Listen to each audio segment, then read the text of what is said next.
कराची का निकतल मोहब्बत सिंध ट्रेन मार्च इस्लामाबाद तरफ रवा दवा है। मार्च में औरतन जो वडो अंग बे शरीक है। हैदराबाद समेत मुख्तलिफ रेलवे स्टेशन से हजारे मर्द तोड़े औरत कारकुन मार्च जो इस्तकबाल कर रहा हैं।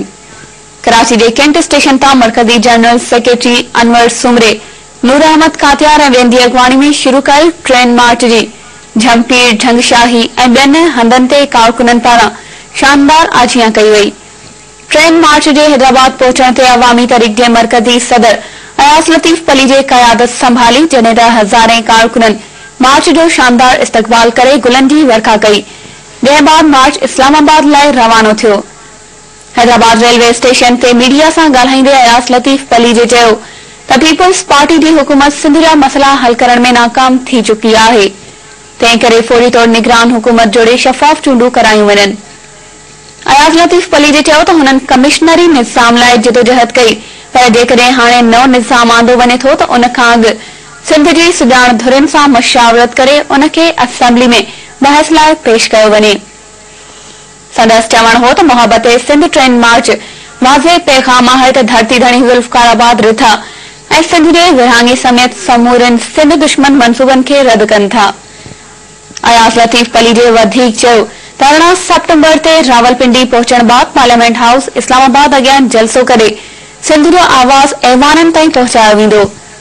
मोहब्बत सिंध ट्रेन मार्च जो शहदादपुर टंडो आदम ऐं ॿियनि स्टेशन ते शानदार इस्तकबाल कयो पियो वञे। आज का ये ट्रेन मार्च अपील कर रहा है 19 करोड़ पाकिस्तानियों को, करोड़ सिंधियों को आए हमारा साथ।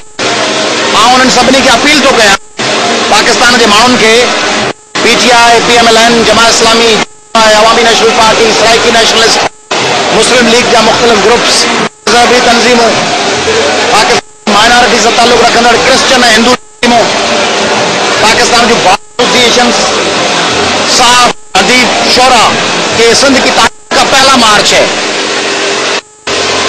जिसमें एक नेशनलिस्ट पार्टी के पास इक़्तिदार नहीं है, जिसके पास वजारतें नहीं है, रुपए नहीं है, जो एक पाव बिरयानी की आलू वाली थैली पर और एक पाव फलों वाली थैली पर जिसकी बहनें अपनी कराची में जानों का नजराना करके सूबों की साजिश को रद्द करते हैं, वो अवामी तहरीक और सिंधियानी तहरीक निकली है।